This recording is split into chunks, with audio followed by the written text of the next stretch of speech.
তাই আপনাদের সকলের মধ্যকার পরমাত্মাকে আমার প্রণাম।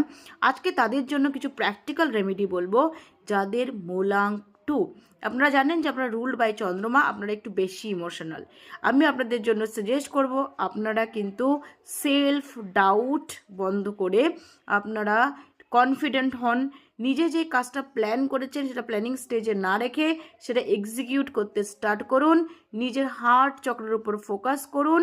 নিজেকে অ্যাটলিস্ট হাফ অ্যান আওয়ার হলেও দিনে টাইম দেওয়ার চেষ্টা করুন। নিজের মধ্যে নিজের কনফিডেন্সটা গ্রো করুন। কেশর চন্দনের তিলকটা রোজ ইউজ করতে পারেন, এটা আপনার কনফিডেন্স লেভেলটা বাড়াতে হেল্প করবে। আর সাথে কি, সাথে আপনি টারমারিক মিল্কটা রোজ খেতে পারেন, এটা আপনাকে খুব ভালো রাখবে।